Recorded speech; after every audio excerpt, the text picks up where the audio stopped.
This video a like if you found her story as fascinating as we did, and don't forget to subscribe to the channel for more deep dives into the myths and legends that continue to shape our world.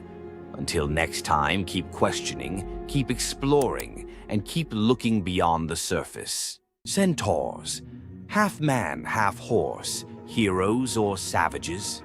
Think you know the full story? Wait until you uncover the darker side of these iconic creatures. Watch till the end to discover what ancient myths don't tell you about the Centaurs. In Greek mythology, Centaurs were seen as both wild and noble beings. They were often depicted as powerful warriors, famous for their strength and skill in battle.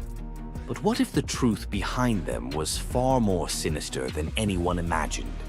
While some centaurs, like Chiron, were revered for their wisdom and kindness, many others were violent, uncontrollable creatures. These savage centaurs were known for their drunken brawls and uncontrollable rage. The most infamous event? The Battle of the Lapiths and Centaurs, where they fought against the Lapiths during a wedding feast, leading to a massacre of both men and women. Their brutal behavior was more than just a mythological tale. It symbolized the chaos that could occur when civilization collided with the wild, untamed forces of nature. But why did the Greeks depict centaurs this way? Was it a cautionary tale about the dangers of unchecked power and savagery, or a deeper reflection on humanity's struggle between reason and instinct? The darker truth behind the centaur myth might just hold the key to understanding the wild, primal side of ancient Greek culture. Centaurs are more than just mythical beasts. They represent the conflict within us all. If you're fascinated by the hidden truths of ancient myths, don't forget to subscribe for more dark stories from Greek mythology. You thought fairy tales were magical. Think again. The real origins of these classic tales are disturbing, gruesome, and filled with horror. Many of these stories have been sanitized for modern audiences, but their original versions were filled with betrayal, curses, and brutal consequences. From Pinocchio's horrifying fate to the true story of Bluebeard, let's dive into the darker side of fairy tales that history tried to erase. Fairy tales weren't always about happily ever after. Many of them were cautionary tales, warning of real dangers, human cruelty, and supernatural horrors. One, the original Pinocchio, a gruesome fate. Before Disney made him a lovable puppet, Carlo Collodi's original Pinocchio was a terrifying little troublemaker. Instead of learning his lesson, he was hanged from a tree by a group of bandits, left to suffocate as a punishment for his misdeeds. 2. Bluebeard, the serial killer's tale. Bluebeard was not a misunderstood nobleman. He was a full-blown serial killer. In Charles Perrault's version, Bluebeard marries multiple women and forbids them from entering one locked room. When his latest wife disobeys, she discovers the corpses of his past wives hanging from hooks. He nearly kills her too, but she's saved at the last second by her brothers. Some believe this gruesome tale was inspired by real-life figures like Gilles de Rais, a nobleman convicted of horrific crimes. 3. The Pied Piper, a tale of mass disappearance. The Pied Piper of Hamelin was not just about a man who played music to lead away rats. He also took the children. In some versions, the town refuses to pay him for his services, so he takes revenge by luring all of their children into a cave, where they are never seen again. Historians believe this could be based on a real event, where an entire group of children from Hamelin mysteriously vanished in the Middle Ages. 4. Rumpelstiltskin, a vengeful trickster. In the original versions of Rumpelstiltskin, when the young queen guesses his name, he doesn't just leave. He flies into a rage so intense that he tears himself in half. In some versions, he stomps on the ground in fury, falling into a pit and disappearing forever. His obsession with taking the queen's child has led some to believe he wasn't just a trickster, but something far darker. 5. The Robber Bridegroom, a wedding night nightmare. This lesser-known grim tale tells the story of a young woman forced to marry a wealthy man. Suspicious of her husband-to-be, she follows him to his home, only to discover that he and his band of robbers murder and eat women. She watches in horror as they butcher a young girl, cutting her into pieces. Luckily, she escapes and exposes them, leading to their execution. 6. The Juniper Tree, a tale of cannibalism and revenge. One of the most horrifying grim fairy tales, The Juniper Tree tells of a stepmother who decapitates her stepson, cooks his body, and feeds it to his unsuspecting father. The boy's sister buries his bones under a juniper tree, and from the tree the boy returns as a vengeful spirit, transforming into a bird and dropping a millstone on his stepmother, crushing her to death. 7. The Girl Without Hands, a story of betrayal and survival. In this disturbing fairy tale, a poor man accidentally sells his daughter to the devil in exchange for wealth. When she resists the devil's temptations, her own father chops off her hands to fulfill the bargain. Eventually, she escapes, gains magical silver hands, and finds a happier fate, but not before enduring unimaginable suffering. Why were these stories so disturbing? Fairy tales weren't just for children. They were warnings, morality lessons, and sometimes outright horror stories meant to instill fear and obedience. Over time, many of them were altered, softened, or rewritten to make them more acceptable. Which of these dark fairy tales shocked you the most? Want to uncover more forgotten stories and chilling legends? Subscribe now and dive into the forgotten history of fairy tales. Ever wondered what it would be like to walk through the ancient world and encounter mythical creatures from Greek mythology? Get ready to meet the beasts that shaped legends. In Greek mythology, creatures were more than just beasts. They were symbols of the forces of nature, God's will, and humanity's struggle with the unknown. From the terrifying Minotaur lurking in the labyrinth to the mesmerizing sirens luring sailors to their doom, these creatures were as captivating as they were dangerous. The mighty Hydra, with its multiple heads that regrew each time they were cut off, was a symbol of unstoppable power. The Cerberus, the three-headed dog guarding the gates of the underworld, represented the barrier between life and death. But not all mythical creatures were monsters. The graceful Pegasus, a winged horse born from the blood of Medusa, symbolizes freedom and the pursuit of the heavens. These creatures still live on in our stories, haunting the shadows of ancient Greece and whispering through the winds of time.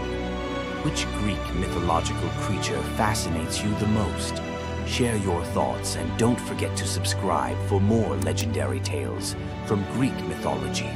What makes Zeus, the mighty king of the Greek gods, one of the most fascinating figures in mythology?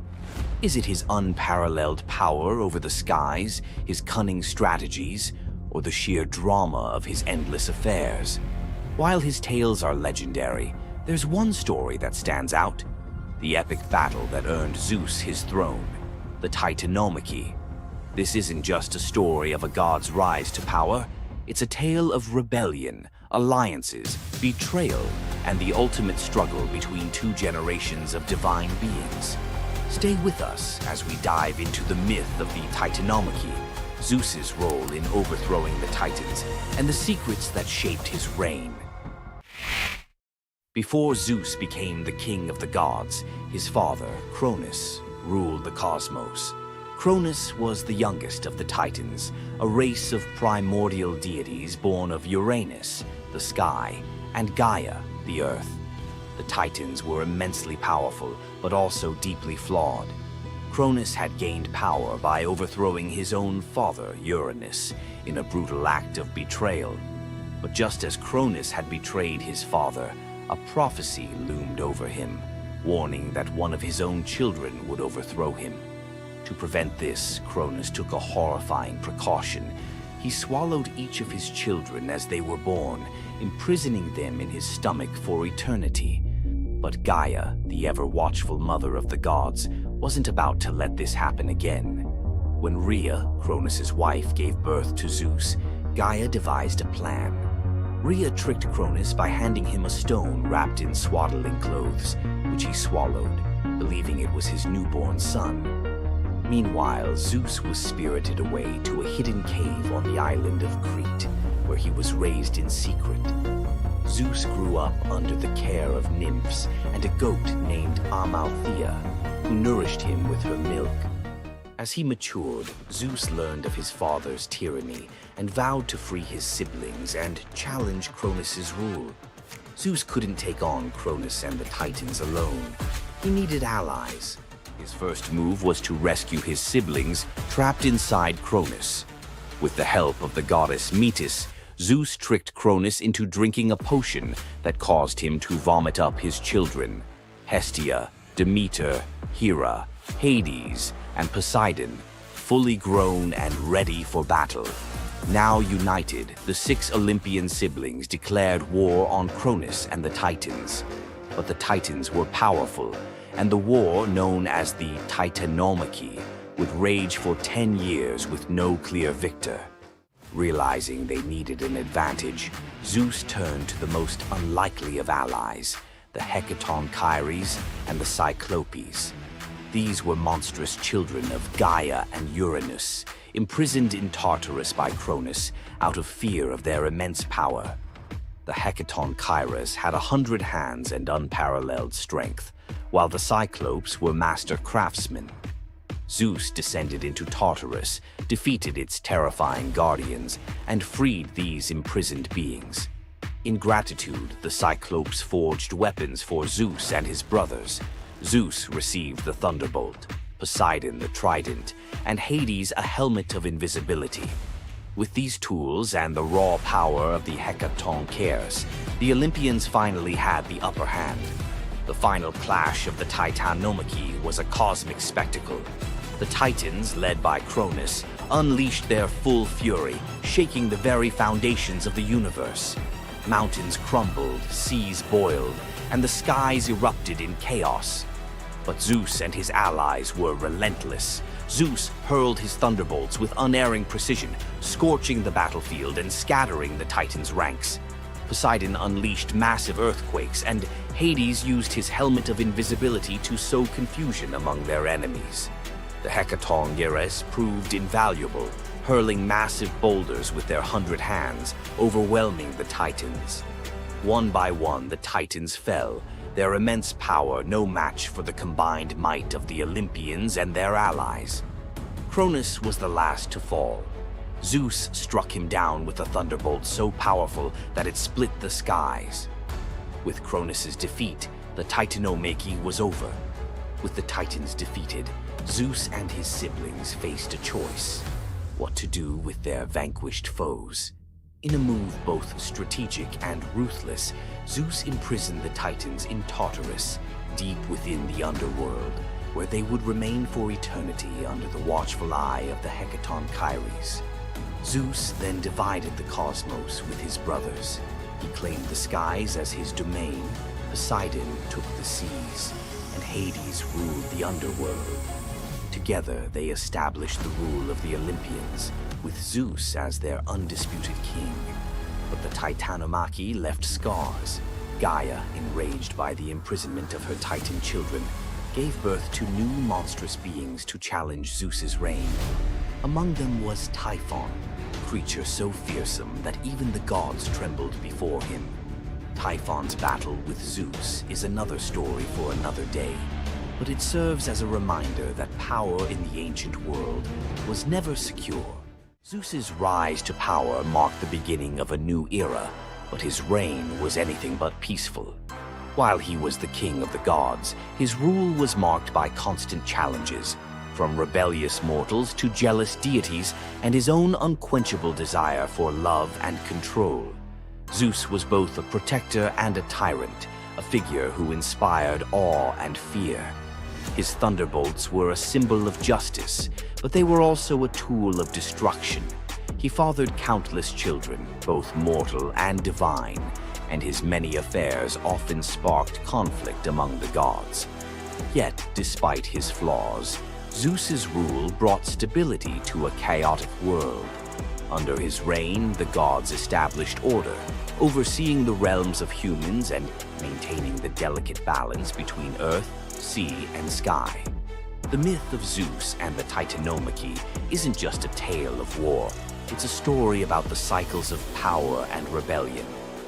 Just as Zeus overthrew Cronus, who had overthrown Uranus, Greek myths suggest that even the mightiest rulers are vulnerable to the forces of change. Zeus's story reminds us that leadership comes with its own set of challenges.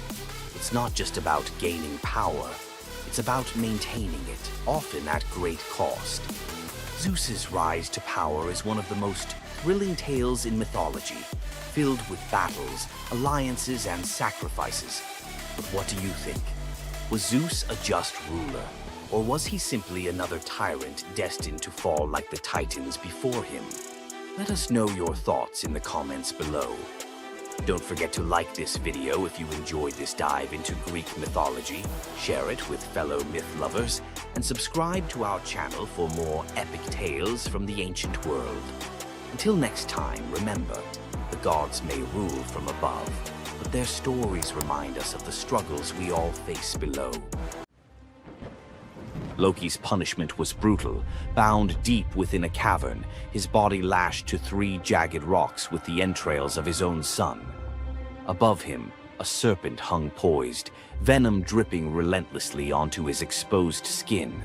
This scene, drawn from the poetic Edda and the prose Edda, became a symbol of both divine vengeance and suffering that echoed through Norse legend. But the gods never counted on one presence: Sigyn, Loki's faithful wife. Her hands trembled as she knelt beside him, catching each drop of poison before it could sear his flesh. Her quiet devotion became a fragile shield against the god's wrath. Why did she choose loyalty over escape? The answer reveals a truth about love that endures even when the world itself seems lost to darkness. Yet before the cavern, before the venom and the silence, there was a betrayal that shook the heart of Asgard. Balder was the light of Asgard, cherished by gods and mortals alike. His laughter filled the halls, a warmth that even the golden apples of Idun could not rival. When ominous dreams began to trouble him, his mother Frigg, desperate to protect her son, secured oaths from every creature and object in existence never to harm him. All, that is, except the mistletoe, too slight, too innocent to warrant suspicion. Loki saw opportunity in what others dismissed. He fashioned a dart from that fragile branch and sought out Hoder, Balder's blind brother. "Here," Loki murmured, placing the weapon in Hoder's uncertain grasp, "let me guide your hand." The dart struck its mark. In an instant, Balder's light was snuffed out, his presence gone from the world. The gods stood in stunned silence, their joy shattered. Loki lingered in the shadows, the faintest smile on his lips, before slipping away unseen. The prose Edda tells us the pyre burned for 9 nights. Balder's wife, Nanna, overcome with grief, cast herself onto the flames, her spirit entwined with his. The gods heaped treasures upon the funeral bier, Odin's ring Draupnir, Balder's own ship Hringhorni, to honor him, but no offering could fill the void left behind. The air grew heavy with suspicion. As the smoke twisted skyward, word spread of an old woman whispering to Hoder in the moments before the fatal blow. When Thor forced the truth from a trembling servant, silence fell like a shroud. Loki's name was not spoken, but its weight pressed upon every heart. The gods had tolerated his mischief, his clever lies, even the theft of Sif's hair. But this was different. The poetic Edda names him plainly: Loki, the guileful who brought it about, from which all misfortune came. Odin convened the gods to pass judgment. No mead flowed, no boasts rang out. The All-Father's single eye burned cold as he named Loki Oathbreaker and Kinslayer. Weapons gleamed in restless hands. Even gentle Friar's fingers tightened around his sword. Loki understood the god's fury. He fled Asgard, his mind racing with schemes. As told in the prose Edda, he built a lodge in the mountains, doors on every side, always watching for his pursuers. Still, he could not outrun their vengeance.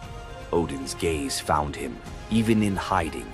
When the gods arrived, Loki tried to slip away, transforming into a salmon to evade capture in the river's swift current.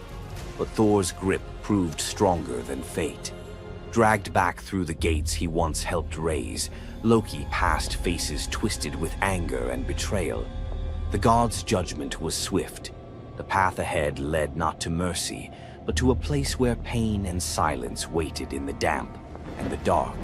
They forced Loki into the heart of the earth, a cavern where the air pressed cold and heavy, and every sound echoed off stone walls, slick with damp.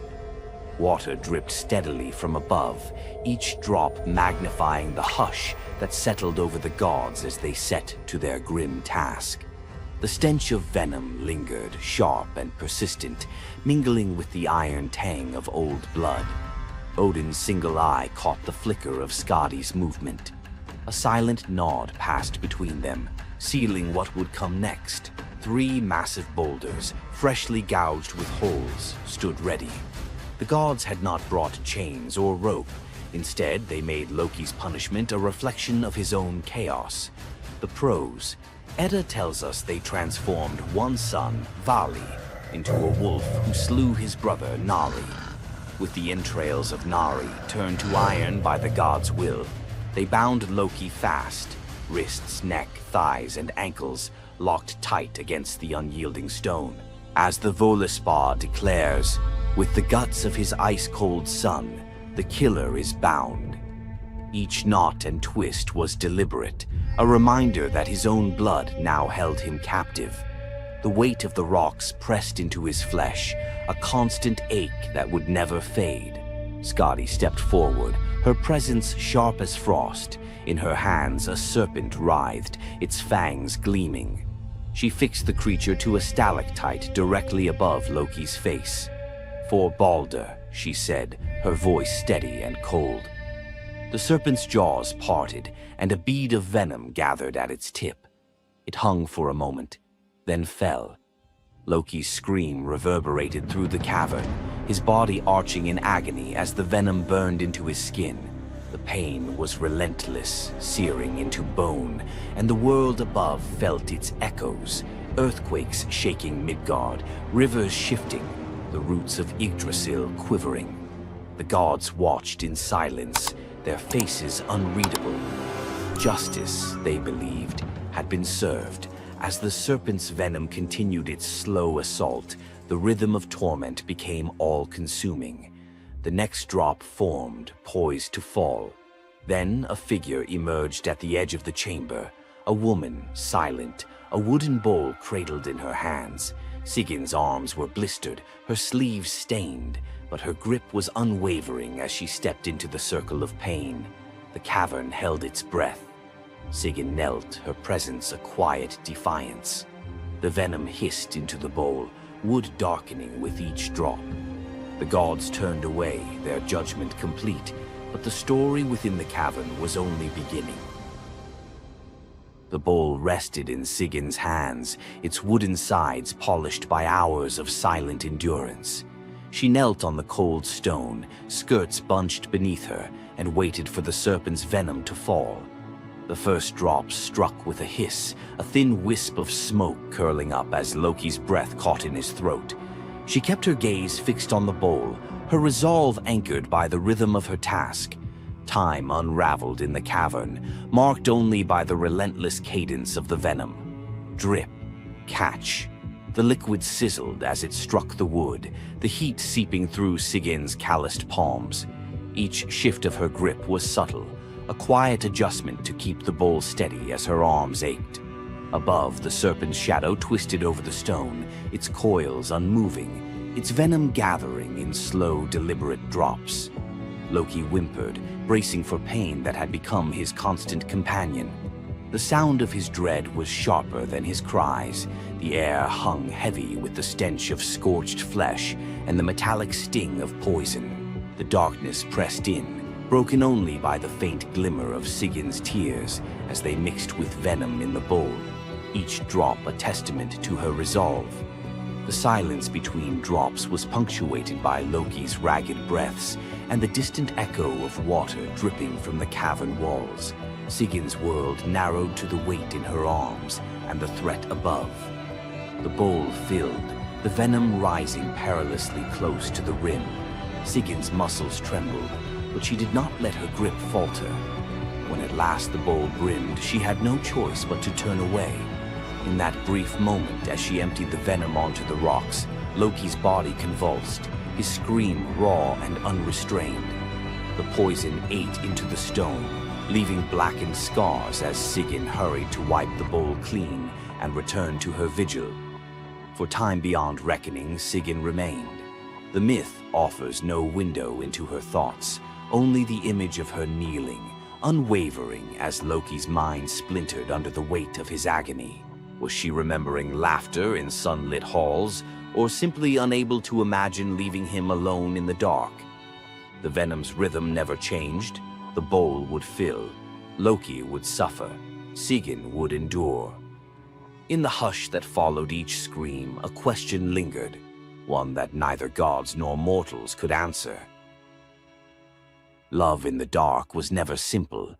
While the gods turned away, Sigyn remained, her presence reshaping the meaning of Loki's punishment.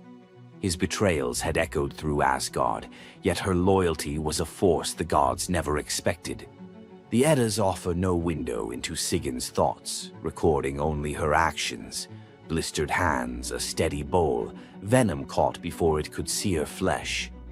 This silence leaves space for us to wonder. Was it love that held her there, or a deeper sense of duty, something older and more enduring than the gods' own laws? Loki, once the master of deception, now depended on the mercy of the one he had so often left in the shadows. When the bowl overflowed and Sigyn turned away, each drip crept like fire through him, twisting his features in agony. His eyes, when they met hers, flickered with both gratitude and resentment. He needed her, but the venom's torment mingled need with bitterness. Still, Sigyn returned every time, catching the next drop before it could fall. The myths do not say what passed between them in those moments, only that she stayed, her resolve unbroken. Scholars often call Sigyn the embodiment of loyalty, the ultimate symbol of spousal devotion. Yet, her sacrifice was more than an act of love. It was a quiet rebellion. By kneeling in the cavern, she defied the gods' vision of justice. Odin had crafted Loki's punishment to be absolute, to break him alone in the dark. Sigyn's refusal to abandon her husband became a shield, her presence a silent protest that denied the gods complete victory. The Eddas never assign her a motive, leaving modern readers to fill the silence with their own questions and interpretations. Was her endurance an act of compassion or a challenge to the order imposed by the gods? Each drip marked the passage of time, each bowlful a measure of suffering and steadfastness. Loki's laughter, once quick and sharp, faded into broken gasps. His words, sometimes curses, sometimes pleas, found no purchase. Sigyn's hands grew raw and ruined, but she did not falter. The cycle of pain and mercy continued, unbroken. In the end, it was not just Loki who endured the gods' punishment. Sigyn's vigil transformed it, turning isolation into a shared ordeal. In the darkness, her silent defiance and unwavering love became part of the myth, a testament to the power of presence, even when the world has turned away. Sigyn's vigil stands as one of Norse myth's quiet marvels, a steady presence in the shadows, her strength measured not in battle, but in endurance beside the one the gods condemned. As Loki writhed beneath the venom's relentless burn, Sigyn's hands never wavered. The Eddas remember her not for words or deeds of glory, but for the silent rhythm of her care. Her story reminds us that sometimes love endures in darkness. Sigin's vigil continues until the twilight of the gods, Ragnarok, whenever that may come. Would you have stayed? If Sigin's silent strength moved you, let us know in the comments or share your favorite Norse hero below. Hor, the thunder god, woke up to find his greatest nightmare had come true. Mjolnir, his mighty hammer that could level mountains and control lightning itself, was gone. Without it, the thunder god was powerless, vulnerable, and mocked. The weapon that defined his very identity as protector of Asgard had vanished without a trace. But what happened next would humiliate him more than any defeat in battle. To get his hammer back, Thor would have to do something that went against every fiber of his warrior identity. You won't believe the disguise he ends up in. It all began on what should have been an ordinary morning in Asgard. Picture Thor reaching for the leather grip that had been at his side for countless centuries, his fingers closing around nothing but empty air. The spot where Mjolnir should rest felt cold and wrong, like a missing tooth that your tongue keeps finding. Thor's morning routine, as predictable as sunrise over Asgard's golden halls, shattered in that single moment of realization. The hammer forged by dwarven masters, the weapon that could summon lightning and level mountains, had vanished without so much as a whisper of sound. The initial shock hit Thor like a physical blow. His hand remained suspended in space, still reaching for what wasn't there. Then panic crept in, cold and relentless. He let out a blood-curdling roar of sheer rage, the whole palace trembling. Without Mjolnir, he was powerless, vulnerable, and mocked, stripped of the weapon that made him Asgard's primary defender. The enemies that prowled the borders of the Nine Realms knew about his mighty hammer. They counted on Thor's strength to keep them at bay. Now that strength was gone. Word spread through Asgard's halls faster than wildfire. The other gods gathered in emergency council, their faces grave as they grasped the full scope of the crisis. Odin's ravens had brought no news. The watchmen at the gates had seen nothing. Mjolnir had simply disappeared, as if it had never existed at all. The assembled gods understood what Thor's loss meant for their realm. Asgard stood vulnerable, its greatest protector reduced to a shadow of his former self. Loki stepped forward through the crowd of worried gods, his familiar, cunning smile playing at the corners of his mouth. He offered to investigate the theft using his shape-shifting abilities, volunteering to venture where other gods could not go undetected. The council accepted his proposal immediately, desperate for any lead in their search. Thor watched his brother prepare for the mission, knowing that Loki's success or failure would determine his own fate. Loki first borrowed Freya's magic feathered coat, allowing him to fly in falcon form to Jotunheim without raising alarms. Each dead end pushed Thor deeper into desperation. He imagined facing his enemies defenseless, their laughter echoing as they realized the thunder god carried no thunder.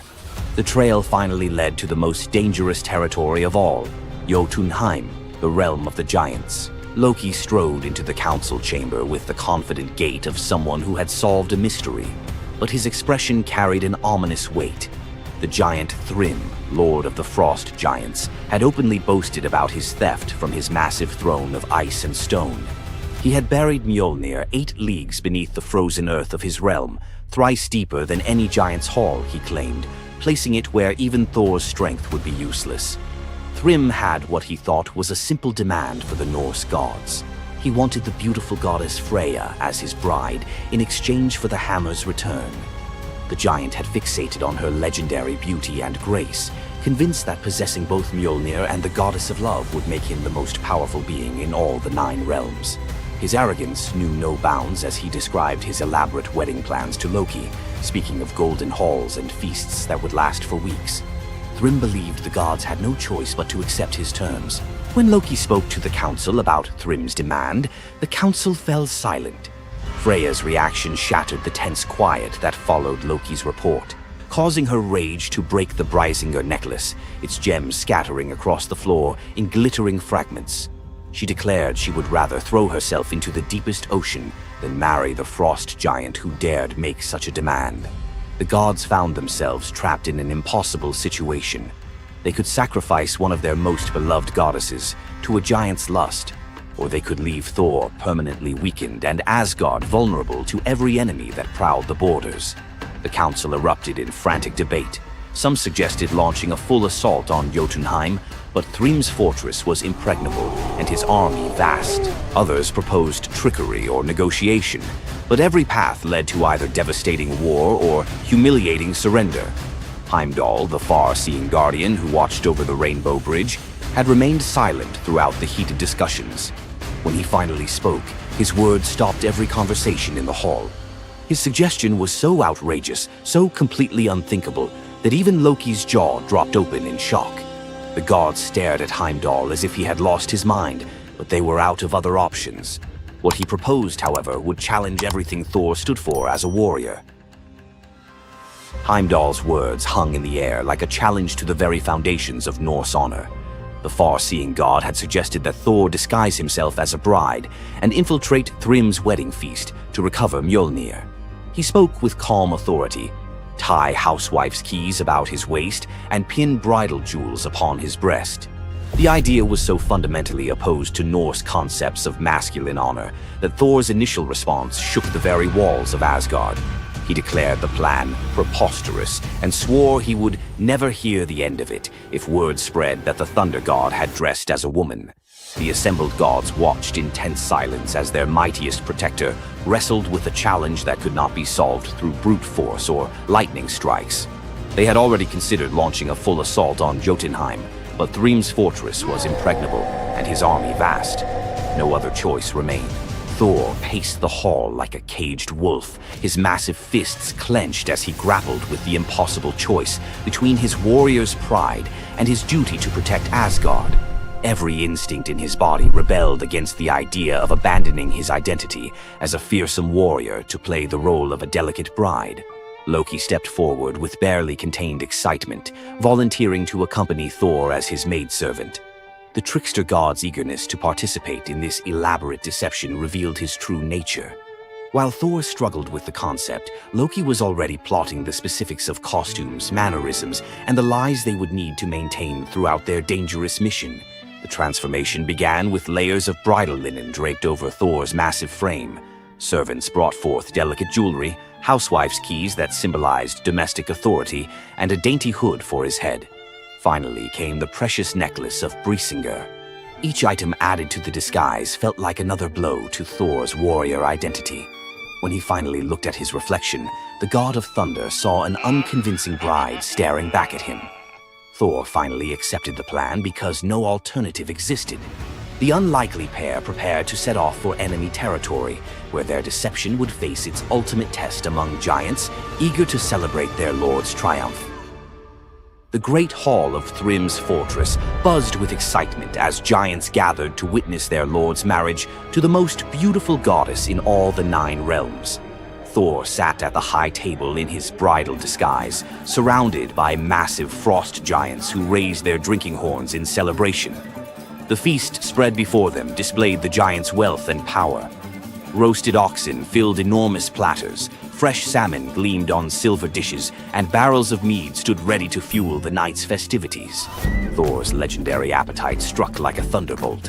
He polished off an ox and ate whole salmon in moments, tearing through the meat as if he hadn't eaten in weeks. 3 measures of mead vanished as quickly as if someone had poured them into a bottomless pit. The assembled giants watched in stunned silence as the delicate bride consumed more food than most warriors could handle. Thrym's eyes narrowed with growing suspicion. This goddess ate like a battle-hardened warrior, returning from a long campaign, not like the refined Freya he expected to marry. Loki stepped forward with the smooth confidence of a master storyteller. He spun a tale about Freya's 8-day fast in eager anticipation of reaching Jotunheim and marrying the mighty Thrym. The explanation painted a picture of a lovesick goddess, so excited about her wedding that she had refused all food during her journey. The giants nodded in understanding, their suspicions melting away as they accepted this romantic explanation. Thrym felt honored by such devotion and relaxed completely, his doubts vanishing. Beneath his bridal veil, Thor's rage simmered like molten metal ready to explode. Every moment at the feast brought new challenges as he struggled to maintain feminine mannerisms while surrounded by his enemies.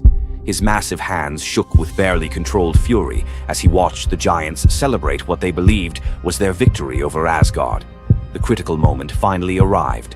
Thrym commanded his servants to bring Mjolnir forth, the very moment Thor had trained his eyes on since dawn. The servants placed the legendary weapon before the disguised bride as part of the traditional ceremony.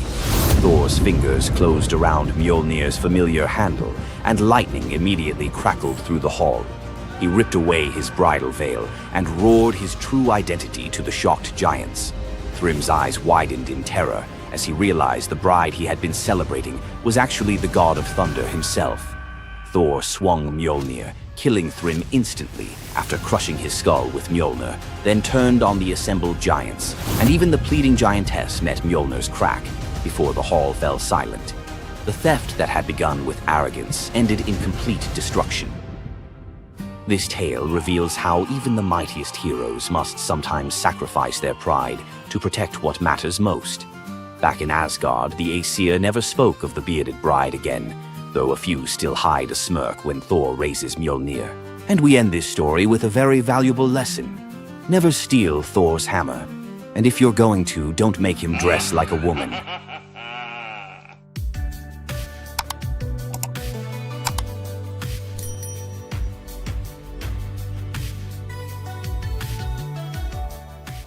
Imagine having a wish so powerful that everything you touch turns to gold. Sounds like a dream, right? But for King Midas, this dream turned into a nightmare. Let's dive into his tragic story.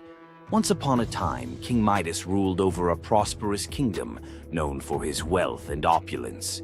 But Midas wasn't just content with riches. He wanted more. He wished for the ability to turn anything he touched into gold.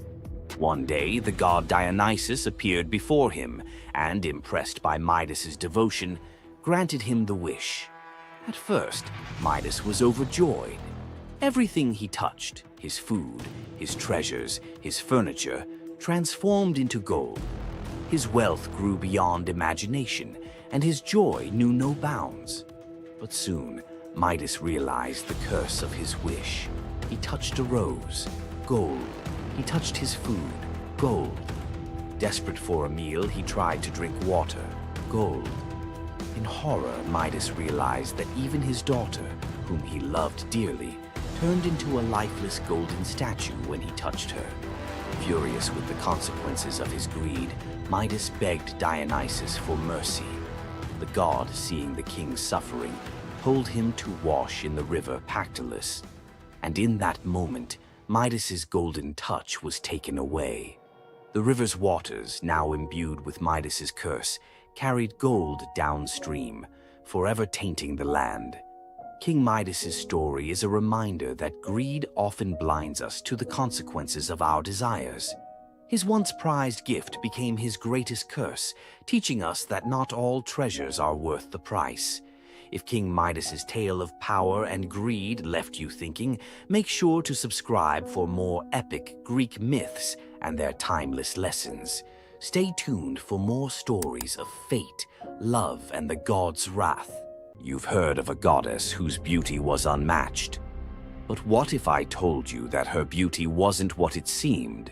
In fact, her allure led to some of the darkest consequences in ancient myth. This goddess, adored by many, held the power to captivate anyone with a mere glance. She was so beautiful that her charm could sway the gods, kings, and mortals alike. But this beauty came with a deadly price. The goddess we're talking about is none other than Aphrodite, the Greek goddess of love and beauty. While she is often depicted as the epitome of grace, sensuality, and allure, her beauty was more of a curse than a gift.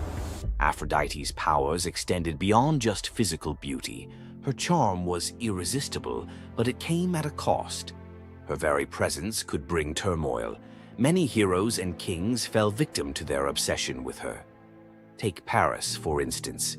His decision to choose Aphrodite as the fairest of the goddesses set in motion the events that led to the Trojan War. His desire for her beauty caused the death of thousands and the fall of Troy. But Aphrodite's beauty didn't just destroy men. It could break gods, too. The tale of her and Ares, the god of war, exemplifies this. While Aphrodite was married to Hephaestus, the god of blacksmiths, her passionate affair with Ares led to chaos among the gods. Her beauty wasn't just about attraction, it caused jealousy, betrayal, and ultimately destruction. Despite her dazzling appearance, Aphrodite was also a figure of deceit and destruction, proving that beauty, when it holds such power, can be dangerous. It's no wonder the ancient Greeks warned that appearances can be deceiving. Aphrodite's beauty may have dazzled the world, but her story teaches us that sometimes what's on the surface can mask a much darker reality. So, was Aphrodite's beauty a blessing or a curse? The myths suggest that beauty, when wielded by the gods, is never what it seems.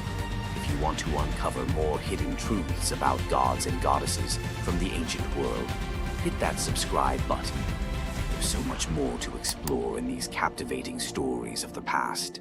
Imagine being one of the greatest hunters in the world, known for your unmatched speed and skill. But despite all your abilities, your destiny is determined by a simple golden apple. Let me tell you the tragic tale of Atalanta, the huntress who couldn't escape her fate.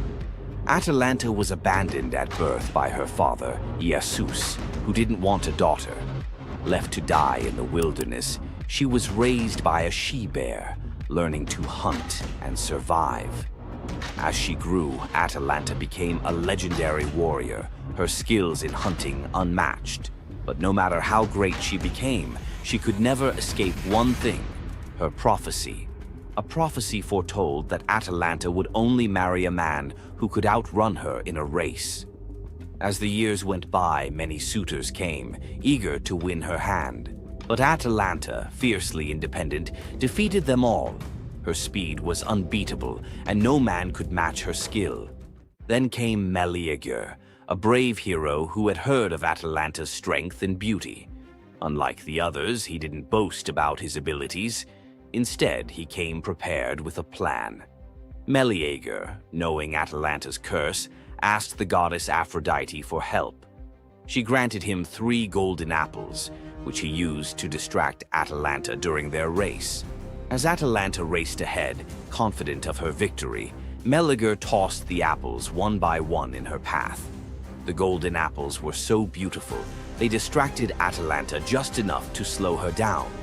In the end, Medea won the race, and Atalanta was forced to marry him, despite her reluctance to give up her independence. But the story doesn't end in happiness. Atalanta and Medea's marriage was plagued with regret. Atalanta, still driven by her need for freedom, felt trapped by the very love she couldn't escape. And in the end, Medea, whose destiny was also marked by the gods, tragically died before she could ever truly be free. Atalanta's story is a tale of love, fate, and the clash between personal destiny and desire. Despite her unmatched strength and independence, her fate was sealed by love, and her story remains a tragic reminder of how even the most powerful can be brought down by what they cannot control. If Atalanta's bittersweet story of fate and love left you in awe, subscribe for more untold Greek myths and the heroes who shaped the ancient world. What would you do if you gave up everything for love, only to be betrayed by the one you trusted most? In the Greek myth of Medea, love led to ultimate revenge, and the consequences were deadly. Let's dive into this tragic tale. Medea, a sorceress of immense power, fell in love with Jason, the leader of the Argonauts, when he came to her homeland seeking help. Medea, who was deeply in love with him, used her magic to aid him in his quest for the Golden Fleece.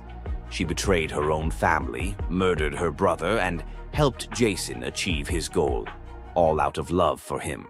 Once Jason had the fleece, Medea fled with him to Greece, where they started a life together. But as time went on, Jason's love for Medea faded. He decided to marry Glauce, the daughter of Creon, the king of Corinth, in an effort to secure a more powerful position. Medea, heartbroken and furious at the betrayal, decided to exact her revenge. She used her powers to craft a poison so deadly that it would burn Glauce alive when she put on a beautiful dress that Medea had sent her as a gift. But Medea didn't stop there. In her grief and rage, she murdered her own children, Jason's children, to ensure he would suffer the most for his betrayal. The pain of losing everything she loved was unbearable, and Medea, having left nothing behind but destruction, fled to Athens, leaving Jason to wallow in his sorrow and regret. Medea's story is a tragic reminder of the destructive power of betrayal and the extreme lengths to which love can drive someone. Sometimes love is not only blind, but it can also lead to devastation and vengeance. Does Medea's vengeance leave you thinking about the darkest side of love? Subscribe for more ancient Greek myths filled with twists, power, and passion. Imagine a woman so terrifying that a single glance from her could turn anyone into stone. Medusa, a name that echoes through history as a monster, a villain, and a symbol of pure horror. But what if everything you thought you knew about her was wrong? Medusa wasn't always a monster. Her story is one of betrayal, injustice, and a curse she never deserved. She wasn't born a villain. She was made into one by the gods themselves. But even as a victim, she found a way to turn her tragedy into power. Today, we'll unravel the myth of Medusa and discover the deeper truth behind her story. From her tragic origins to her transformation into a feared Gorgon, to her epic confrontation with Perseus. This is the tale of Medusa like you've never heard it before. Long before the snakes, before the curse, Medusa was a mortal woman of extraordinary beauty. She wasn't born a monster. She was born human, the daughter of the sea gods, Phorcys and Ceto. While her sisters, Stheno and Euryale, were immortal Gorgons, Medusa stood apart as the only mortal among them. But it wasn't her mortality that set her apart. It was her beauty. Medusa's golden hair, radiant complexion, and striking eyes captured the attention of everyone, even the gods. She served as a priestess in the temple of Athena, goddess of wisdom and war, vowing to remain pure and devoted to the goddess. This is